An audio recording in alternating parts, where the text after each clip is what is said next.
Thank you, David, for an overly kind introduction. When I was U.S. Attorney, I used to say it's a great job when you can get all the credit for everyone else's work. It's great work if you can get it.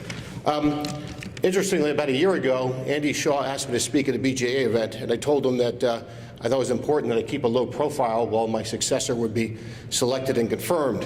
And then Andy said, well, what about next year in November? November 2013 will be well past the transition, so I said, great. I won't be coming in when the new U.S. Attorney is just starting up. And lo and behold, sadly for Zach, sadly for the city and the district, it took a long time for Zach's confirmation to go through the process, not for any reasons having to do with Zach, but for every reason to do with the dysfunction in Washington. And I think as Zach takes over as U.S. Attorney, I think everyone who knows him knows he's a terrific person, a terrific lawyer, and a terrific leader. And those that don't know that yet will be convinced very quickly. But what I find interesting about this time is it's a time when people look to see, okay, what will Zach do? And I think there's a sense that there's a new FBI boss coming in, Bob Holly, who's terrific. I think it was the last act of Director Mueller was to reassign Bob back to Chicago to lead the office. And I think people tend to look at the U.S. Attorney's Office and the FBI and the various law enforcement partners and the various agencies a little bit like the cavalry coming on corruption.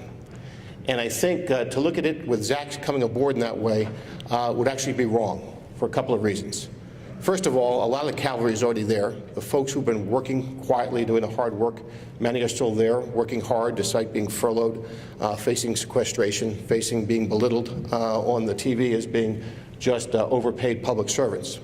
Well, putting aside the fact that the real work is done by the people already there, one of the great concerns I have is that people tend to look at law enforcement as the answer to corruption. And law enforcement tackles corruption, but law enforcement is not the solution to the corruption.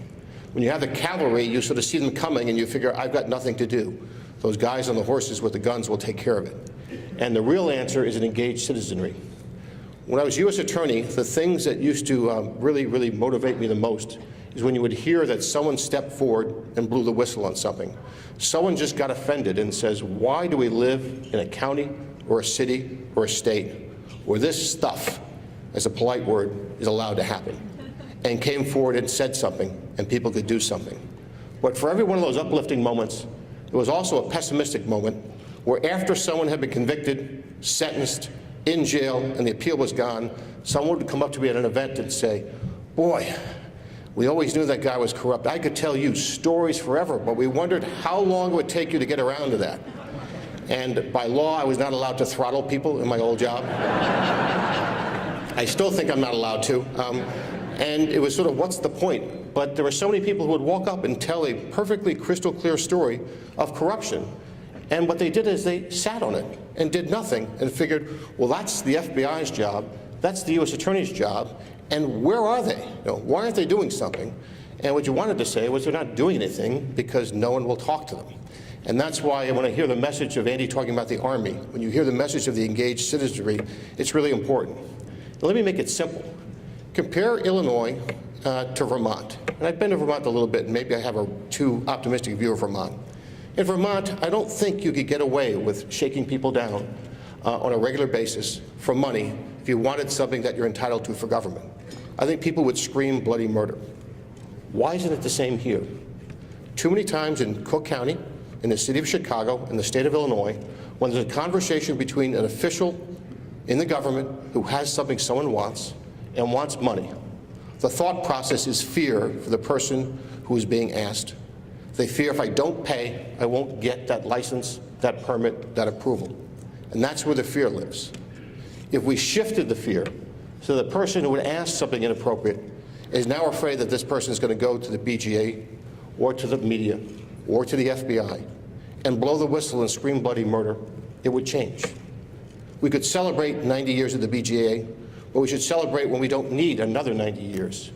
And so my simple message here today is when we look to law enforcement, we should support them all we can, but it's the folks in this room who believe in engaged citizenry who are going to make the difference. If we can change the dynamic where people speak up, feel compelled to speak up, feel supported when they speak up, we can change this dynamic. When I used to try cases, I didn't like to quote famous people. People would quote Shakespeare and all sorts of stuff and never went anywhere with me. But one quote always stuck with me was from Edmund Burke, the Irish politician in the 18th century, who said, "All it takes for evil to flourish is for a few good men to do nothing." And what we have to do is the men and women in this room need to change the culture where people speak up and just don't take it anymore. Thank you.